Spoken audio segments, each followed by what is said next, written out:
Okay, so let's move on to the speakers. So it's a great pleasure to introduce our first speaker, who is Peter Robinson. Unfortunately, Peter couldn't be, he was planning to come, but for various reasons couldn't come. So Peter's going to present on online.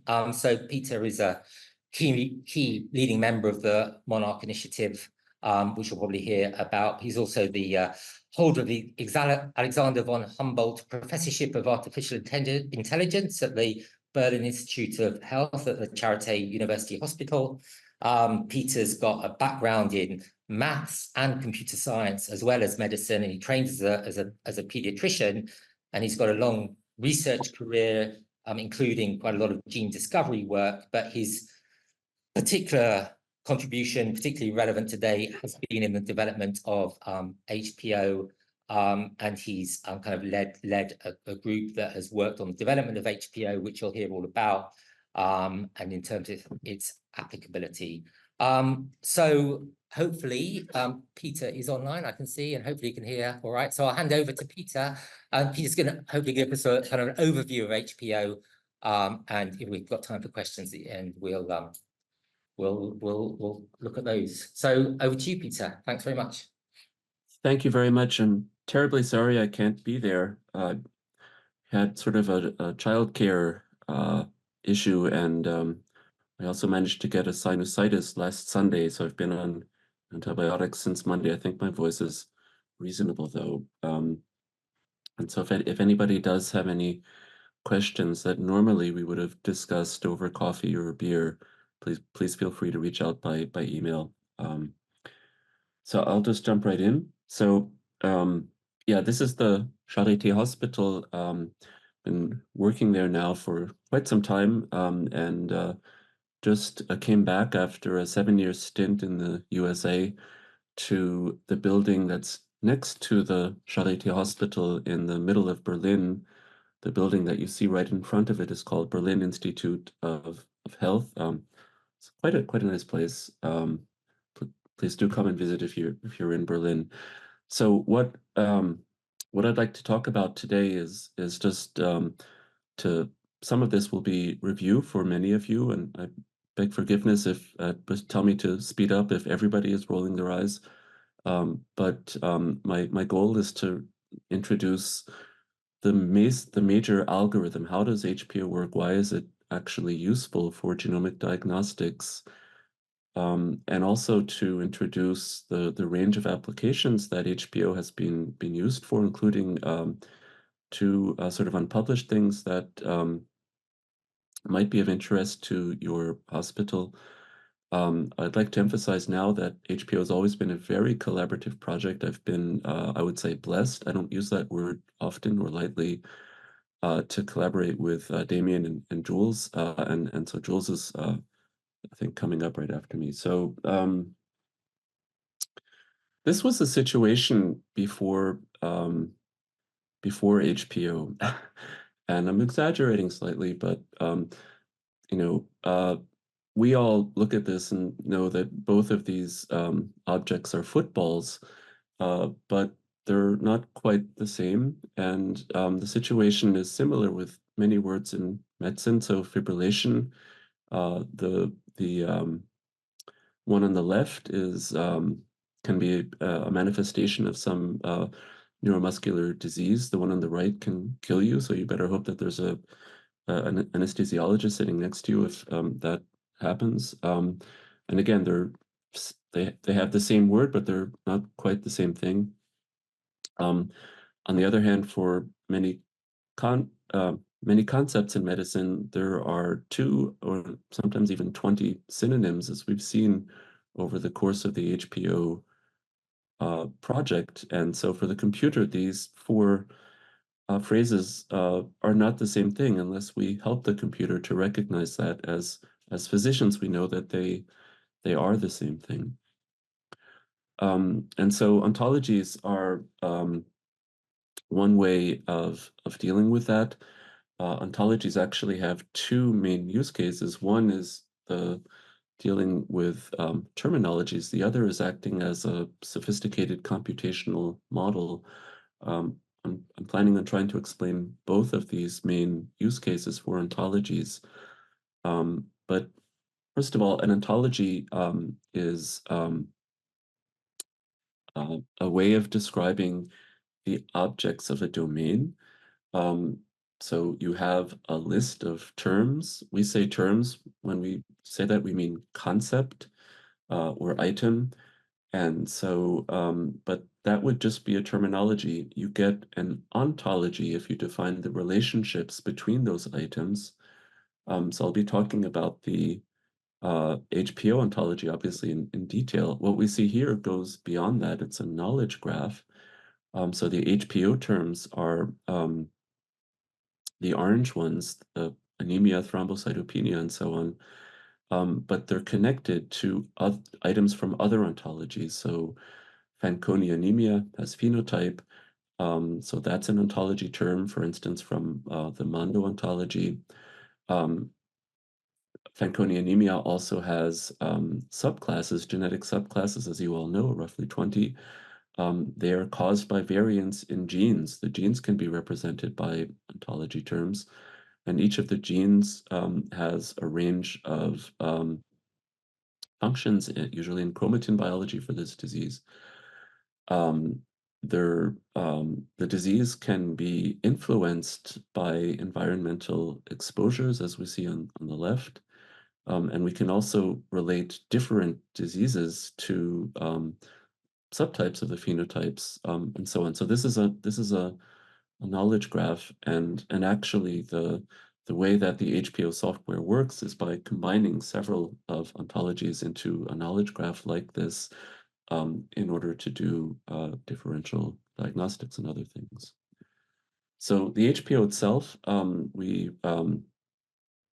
when I had trained as a pediatrician and wanted to do more research and went to the genetics department in the hospital I showed you, and soon found out that genetics is rather difficult. And I had colleagues who were able to look at the clinical features of children or other affected individuals and easily come up with a diagnosis. And for me, it wasn't always that easy.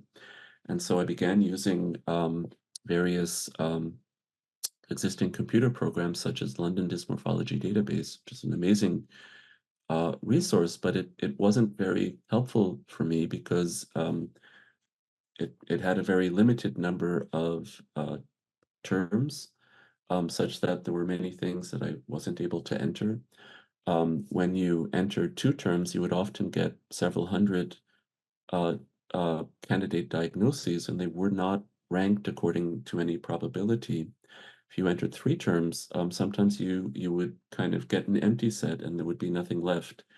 And so it was clear to me that um, we it would be better, at least for people like me, to enable a fuzzy specificity weighted search. And that was the overall goal. And to do that, I knew we needed an ontology because as mentioned by Robert, I background in computer science, and I'd been actually working on gene ontology for several years at that point. And so we sat down and said, let's create an ontology. We at that time was myself and Sebastian Köhler, who was at the time a PhD student in my lab. And so by text mining, we were able to take all of the texts from OMIM, and especially from the clinical synopsis part of OMIM. At the time that the clinical synopsis of OMIM used a profusion of synonyms, as I showed a few slides back. But we tried to find phrases and words that were used multiply, and basically created a little application so that I could then put on my clinician hat and create a structure from those terms and try to connect things that were obviously synonyms. And so the first version of the HPO we published a year later in 2008. It had roughly 6,000 terms at the time. And we're also deeply indebted to Helen Firth, the Sanger and of the Decipher project for contacting us and saying that the ontology was wonderful. She had been looking for that for some time, but she was wondering if she could help us to extend it to add additional terms because it wasn't complete. And so we had our first workshop at I think the beginning of 2009 at the Sanger with about 40 UK clinicians. And that initiated a tradition of community uh, work on the HPO. And I'm showing you all of these publications because most of them include um, workshops, community work to add terms to the HPO. Some of these are algorithmic. But literally over 1,000 clinicians now have contributed to the HPO over 15 years, both pointing out errors, which we've corrected, as well as mainly asking for new terms for more detail in various areas. And so the HPO now currently comprises over 16,000 terms. And so one thing that differentiates HPO, for instance, from SNOMED and other available vocabularies is that there's much, much more detail. And Olivier Bodenreiter from the United Medical Language System did an analysis a couple of years ago and of all of the vocabularies in the UMLS and basically came to the conclusion that if you take everything else, you only have 25% of the coverage of terms as in the HPO. We're actually now going to work with SNOMED over the next year or two to basically incorporate HPO into SNOMED to make it a bit easier to use in EHR settings. So that's one thing about the HPO that differentiates it. The other is that HPO was designed from the beginning to help with differential diagnosis. I told you the little story, we'll get into why its structure is helpful, but basically it tries to group things that are similar in the same part of the ontology. This is not the case for many other ontologies. Another thing that is different is that the terms are defined with reference to other ontologies. So motor neuron atrophy is defined with reference to cell ontology, motor neuron, and similar things can be said with respect to anatomy, to gene function, to biochemistry, and a number of other areas.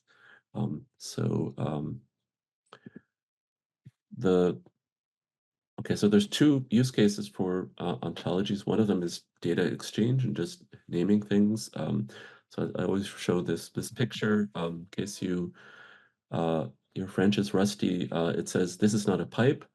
And that's either a genius work of modern art or a bad joke, but for a computer, it's a non-starter. It's a non-starter to call something generalized amyotrophy and global muscle wasting, that they're not the same thing for a computer. And there are Tony Brooks and I wrote about databases and how to approach this, not just with respect to HPO a couple of years ago, but especially now, what we've seen over the past 15 years of HPO is that not only phenotype data, perhaps in part thanks to HPO, but many of the data types that we use in genetics now are being standardized by groups such as J4GH, such that it now is much more easily possible to exchange data across databases and also to write software that will work in multiple places because the same standards are being used. And how is this standardized? Well, each term has an identifier, HP 256 here, as well as a name. Almost all of the HPO terms now have a definition. Most have a list of synonyms. There are cross-references that can be downloaded from the UMLS now. I'm not showing here the ISA relations, the specifications of the parents and the computational definitions, but each term has quite a bit of information that defines it computationally and for human users. I should probably say phenotype, in English, it's a very broad word. Many people use the word phenotype to mean a disease, and that's a correct English usage. You can also use it in biology to refer to the color of a flower's petal and so. But we mean a phenotypic feature, and so as I'm sure this audience knows, there's two ways of making a diagnosis. One is a gestalt, so for instance, Down syndrome. But in human genetics, and for most cases, we write down the individual phenotypic features, and then either we know it because we've seen that particular combination many times, or we look it up using computer programs or books. The latter is what we call deep phenotyping. And so the HPO covers signs, symptoms, lab findings, imaging, behavioral anomalies, and essentially anything that a physician might use in the consideration of the differential diagnosis. Another nice thing recently is that we have developed translations for, not we, the community actually has contributed translations, and we have now made these available via our website. In addition to the ontology that I've been describing, the HPO has a database of now 8,500 rare diseases, and each rare disease is essentially defined by means of a list of HPO terms that commonly characterize patients with that disease. And for many of these annotations, we now have additional metadata. So for instance, let's say 7 out of 7 patients with this disease might have recurrent fever, but only 3 out of 7 might have urticaria. And you can use these frequencies algorithmically, and some of our software stack does this. We additionally have other modifiers such as triggered by cold. That's something which characterizes this disease. And we are now in the process of developing more comprehensive disease models that include the representations of the treatments and other medical actions used for the disease. I'll touch upon that briefly at the very end. So I said at the beginning, we wanted to have fuzzy specificity weighted matching.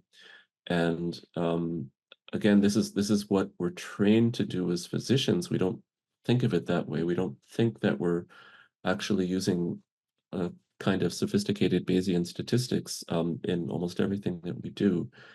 But in any case, the disease models, these 8,500 models, each have a list of terms that stand, and so that's the blue terms here. So this is a disease called Wiedemann-Steiner syndrome.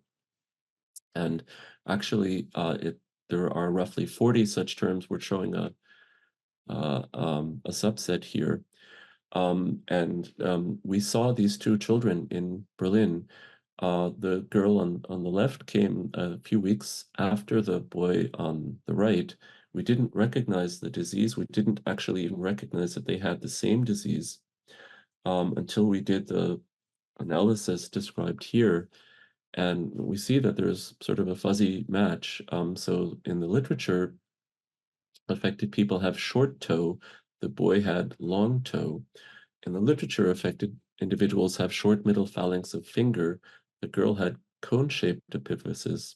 And so on. I'm not going to read all of the items, but this is very characteristic in medical genetics that every affected individual sort of has a slightly different presentation. And so an exact match is not computationally is not a good approach to differential diagnostics in rare disease.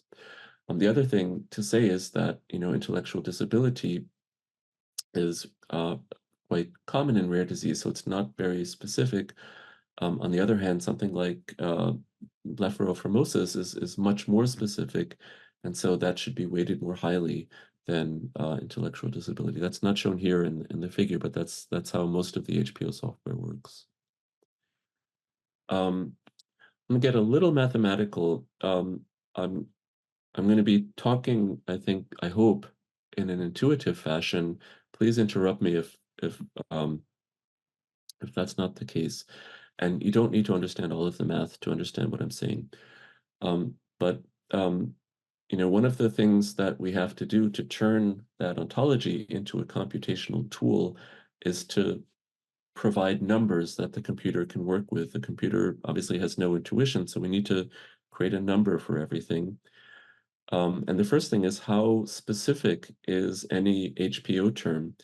And there's one very obvious way of estimating that, and that is, what is the frequency of this term across all 8,500 diseases in my database?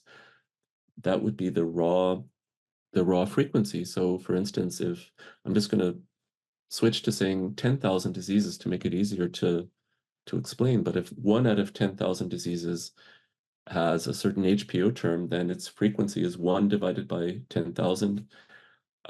If 2 out of 10,000 have the disease, its frequency is 2 out of 10,000, and so on. We can also weight that by the frequency of the feature within the disease. So if we go back to that disease and find out that only 1 out of 7 patients has the term in question, and that's the only disease, then the frequency will be 1 out of 70,000. In any case, for many algorithms, if you're adding things up, frequencies such as 1 out of 10,000 or 1 out of 5,000 look almost the same. They're just very small numbers. And so it's common to transform these frequencies by using a logarithm. And because if I take the logarithm of a fractional number, I'm going to get a negative result. We multiply that by -1. And so this basically says that the rarest features get the highest score. That's actually what we want, because the rarest features are the most specific, right? So we want to give a high score to the specific features and a lower score to common features such as fever or intellectual disability. So that's why we use something called the information content. If anybody's interested, I can explain why that's called information content, but there are reasons for that. Okay, I'm going to explain how algorithms such as Exomizer and Phenomizer and others use this information to assess the similarity between a patient and a disease. Now, I can't show all 16,000 terms of the HPO on a slide, and so I just came up with a simplified example. So essentially, we're trying to we have a library of 1,000 books about carnivores, and we're just trying to now get the information content of those books. How does this work? And we're trying to we'll in a second we'll try to find the similarity between books. Okay, so this is I hope you see the analogy. But if we start at the lower left, we have 40 books about beagles. So its frequency is 40 divided by 1,000. And using the logarithm, the negative logarithm, that turns into an information content of 3.2. We have 5 books about terriers.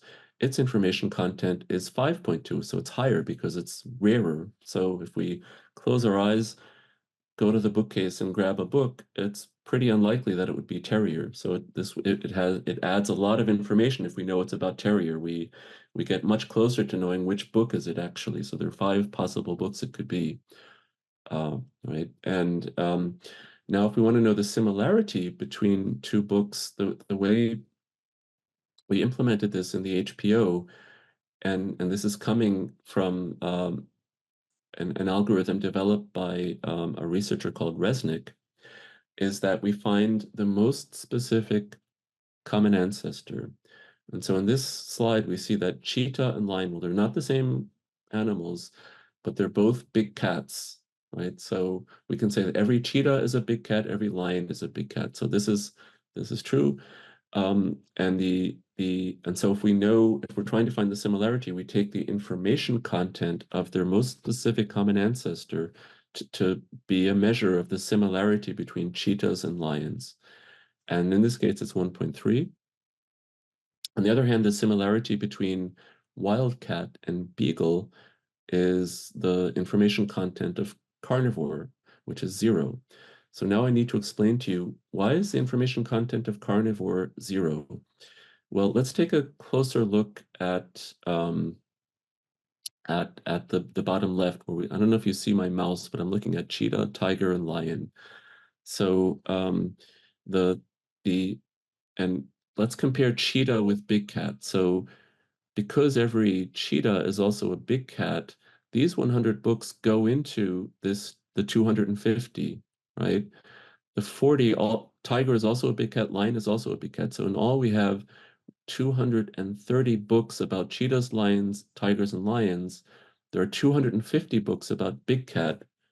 So maybe there are also 20 books that are just about big cats in general. But the counts get sort of inherited up the hierarchy so that the specificity always gets less the higher we go up.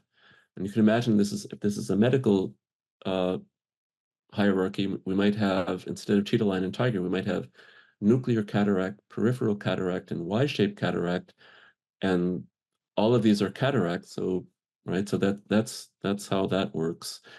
And since all of our books are about carnivore, the frequency of books being carnivore is 1,000 divided by 1,000. The logarithm of 1 is 0, because we actually get no information if somebody tells us the book you chose at random is about a carnivore. Well, I already knew that because they're all about carnivores. And so in the HPO, this is abnormal phenotype. So if you tell me somebody has some abnormal phenotype in the HPO, I know they have an abnormal phenotype. That's how it works, right? If somebody didn't understand that, now would be a good place to stop, because this is the most important point in understanding how HPO works. Right, I'll go on. We can chat in the questions. Um, the the second thing I need is a way of sort of uh, saying I have a patient with, let's say, 2 HPOs, and I have a disease with 2 or 3 HPOs. How do I define the similarity? What this formula means is that for each term in the patient, I find the most similar term in the disease. I take its information content and I add them up and divide them by the number. So I take the average, right? So that's essentially how it works. I'm going to skip the details there. Now, to use HPO, this is our first tool that we published in 2009. It's called the Phenomizer, and we actually supported this for 12 years, which is quite long for an academic piece of software. But you essentially use autocomplete or browsing to select the features that your patient has. Uh, I'm not going to talk today about how to select HPO terms, but we wrote an article about that. If anybody doesn't know how to select the proper HPO terms for a patient, there is an article that I'm happy to share. In this case, the physician has selected arachnodactyly, pectus excavatum, scoliosis, the terms you see on the right, and they would click on Get Diagnosis. I'm not going to show you more about this program because it's old, and it's basically now we would, but when you do click on that, you get a list of differential diagnoses. This was interesting maybe in 2009. Today, we would almost always be using a genome sequence, and and Jules will be talking about Exomizer.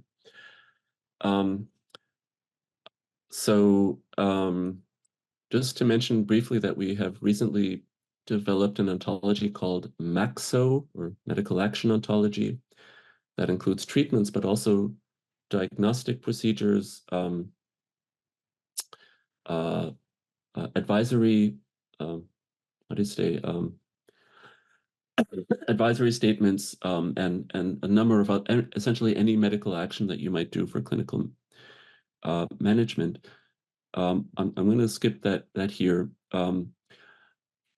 In the final part of my talk, I want to talk about the HPO applications, and so I'm going to skip the Exomizer. We'll hear about that in a second. But other common applications for HPO are acting as a reference database for definitions of phenotypic features. That's actually very hard to find anywhere else. a reference database for 8,500 diseases. People are using HPO for natural language processing of clinical texts from various provenances. I think Jules is going to tell us a little bit about EHR integration. If not, we can talk about that in the chat. Many people have used HPO for network analysis and systems biology. I'm going to talk today just very briefly to give you a feature of things other than Exomizer, which is sort of the main thing that I think is of interest today. But two other applications that might be of interest for GOSH researchers moving forward. And so this would be an additional benefit of better integration with HPO. So my very first research project when I was a lad was to look at genotype-phenotype correlations in neurofibromatosis type 1, NF1. And my mentor sort of gave me a stack of clinical charts, all on paper at the time, and pointed me to a computer with Microsoft Excel and said, go. And I did my very best, but after about 2 weeks, the Excel file was corrupted, had a big red X. Those of you who are of my age will probably remember that. And I basically failed, but she was nice enough to give me another project. And to this day, it's actually been very difficult to do genotype-phenotype correlation because essentially it's hard to collect enough patients with one disease at any one center. That might not be the case at GOSH, though, to be fair. It's so it's hard, but if you try to do this, including published data, it's very difficult because the data are always represented in a different way, and you have to kind of reformat things and map things to ontologies or whatever. And so it's actually been rather hard. And in my opinion, the genetics community has not done nearly enough genotype-phenotype correlation research because, I mean, this is, one of the basic things for precision genetic medicine is to understand, are there differences in the clinical features of individuals who present with different types of variants? So what we did was to create a Python package that starts with a collection of phenopackets. Jules will introduce that topic, but for now, let it be said that a collection of phenopackets has one file for each patient with a list of HPO terms formatted in an accessible way. So I'm going to present an example with a gene called RGRIP1. This is a retinitis pigmentosa gene, and we derived 229 cases from several publications in the literature. And so the first thing you do when you run this program is that you visualize the gene, as you see here, and there are also various tables that I'm not showing that display the most common HPO terms, as well as the mutations and other characteristics of the cohort.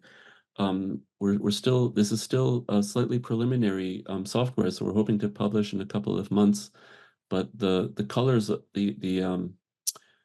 colors of these lollipops represent mutations, and so, for instance, this yellow lollipop here means there were many variants at this particular position. I believe I'm forgetting honestly whether this is missense or nonsense or something else, but that's coming.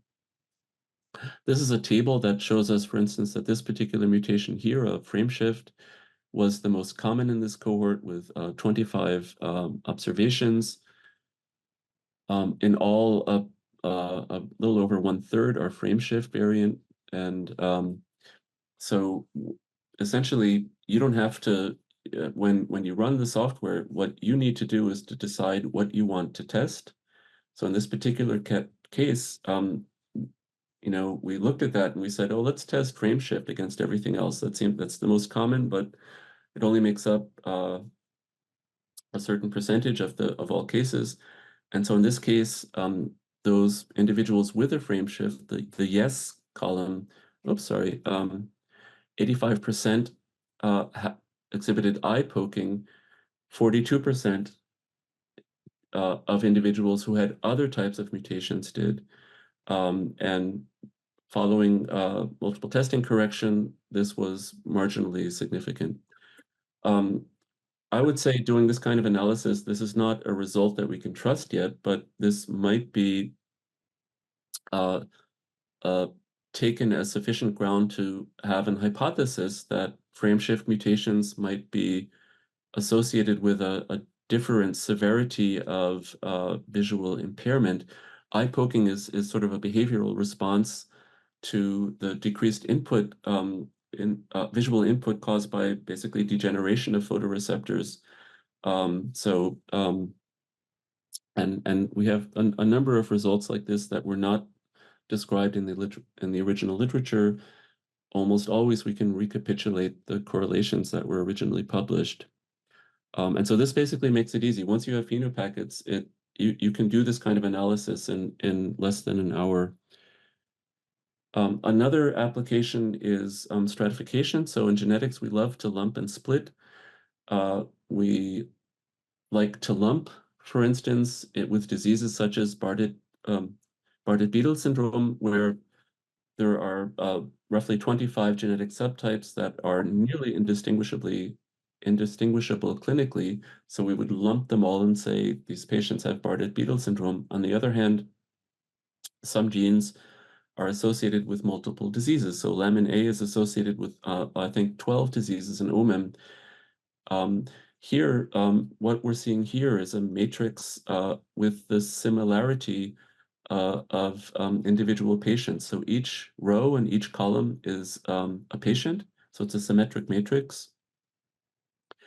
We applied a clustering uh, procedure that essentially is the same thing as I described with the patient to disease similarity, but in this case, we're doing pairwise patient similarities, and we're measuring the pairwise similarity of all patients. We're using something called spectral clustering, which is a relatively simple way of clustering according to pairwise similarity in a matrix. And this is our result. And essentially the degree of similarity, the degree of information content similarity is shown as blue color.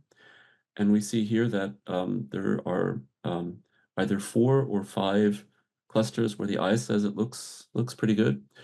I'm going to show you a different disease example. So our question is still, how many clusters? What is the optimal number of clusters? Should I have 4 or 5? And if we look closely, for instance, at the cluster on the top left, maybe there are actually 2 clusters there because there's some little division and there's a little bit less blue here and there. So it's not, although the eye can say, oh, I think they're 4, maybe somebody else's eye would say, I think they're 5. Maybe somebody else's eye would say, I think they're 6, and so on. And this is actually an easy example, but it's a very hard question in machine learning or stats to actually decide what is a good number of clusters. It's impossible to say what is the optimal number of clusters because that depends on your definition of similarity, which is a subjective choice. And there is actually no mathematical method at all ever that will give you even if you say this is my definition of similarity, you literally cannot define the best number. There in the 1990s, a method called consensus clustering was developed to provide a semi-objective way of doing this. That method was developed for essentially vectors of numbers, and what they did was they would cluster these vectors, get some result, and then perturb the numbers by adding sort of 5% of noise to each field, cluster them again, and then ask, if vector I and vector J were initially in the same cluster, do they remain in the same cluster even if I perturb the values? And if you do that 100 times, you can get a distribution. We extended that method by essentially adjusting it to semantic similarity. And so instead of adjusting numbers, we add a little noise to the HPO terms. We do so 100 times, we recluster, and we say how often do pairs of patients stay in the same cluster. And we try that for different candidate cluster numbers. So here there are 2 clusters. Here there are 3, 4, 5. The darker the blue, the more often from our 100 perturbations does the respective pair of patients stay in the same cluster. So in this case, we can see that in the dark blue on the top, they always stay in the same cluster 100 times, but here there's sort of a medium blue. That means about 50% of the cases they did stay in the same cluster, 50% they didn't, so it wasn't stable. 3, we see that you're either dark blue or you're relatively bright white. So this result is much more stable than 2. It's also more stable than any of the other clusters. I'm sorry, we see that here with I'm not going to explain the math right now, but what we're looking for here is that this PAC, the proportion of anomalous clustering, is as low as possible. So this was a pretty clear result that there are 3 clusters that happens to match with what we put into the system. From OMIM, there are 3 diseases associated with the gene. This is what happens if what happened in one case with a gene associated with only one disease. So we did not go and discover clusters. So here our method says there's only one cluster. So that was it. I'm happy to thank you for listening. I'd just like to thank the Humboldt Foundation for making it possible for me to come back to Berlin. It also means that we have several jobs to fill. If you know of anybody who would enjoy spending a couple of years in Berlin and is really good at computer science and bioinformatics or medical informatics, please let them know. And obviously what I presented was not my work, it was the work of many, many people that I have the privilege of working with, excuse me, from the Monarch Initiative and others. And anyway, thank you for listening. That was an incredibly clear overview, I think, of HPO, but also kind of showing us some of the power of HPO and some of the tools that you've just kind of touched on. But I think as clinicians, we can see the potential power of all of this. I know we did have a question earlier when you asked about questions about the kind of information content and you were showing the graphs. I think there was a question. Do you want to ask now? Yeah. Yeah. I'll give you the mic. I'll give you the mic so you can. Probably the answer for the hello. Yeah, thank you for the very, very interesting talk and a huge amount of work, as it's evident, has gone into all of these by the large group of people that you mentioned. So that's great that we have these tools now. I was going to ask just a simple observation about the information content. Does that mean that every time the ontology changes, there are some changes, the information content essentially needs to be regenerated? All these numbers would need to be regenerated as well. So we release the HPO on about 12 times a year. We don't quite manage to release it on the first of every month, but and with each release, we add diseases that have come into the literature since the previous release. We use OMIM as a reference currently for what a Mendelian disease gene is. We are nearly up to date, but with each release, because the numbers will change, the information content will also change slightly. I would advise to keep the HPO and all of the accessory files as up to date as possible, because essentially the estimates of information content are getting better and better as more information comes into the system. Okay, thank you. And just that leads me to a more general question about it. So there are probably many ways to kind of split and organize things, diagnosis. The more information you have, that can become a more complex problem. So at what point, first of all, how did you deal with overlaps and duplications? And also at what point you may decide, like the simple visual disorders about the girl and the boy, at what point do you decide that a disease actually is not just a single disease, maybe two different diseases? How do you deal with those kind of challenges with the HPO? Well, that's a very, obviously the entire community is struggling with how to best define a genetic disease. I can tell you how I do that on a philosophical level, but on a practical level, currently we rely on OMIM. So we do not have our own stance currently on that. Our group has developed, and this is the work led by my great colleagues Melissa Hendel and Chris Mungle, a disease ontology called Mondo.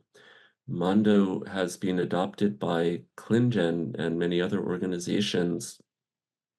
And the Ada Hamash, who is the leader of OMIM, is also part of our group and supporting Mondo. So ClinGen is currently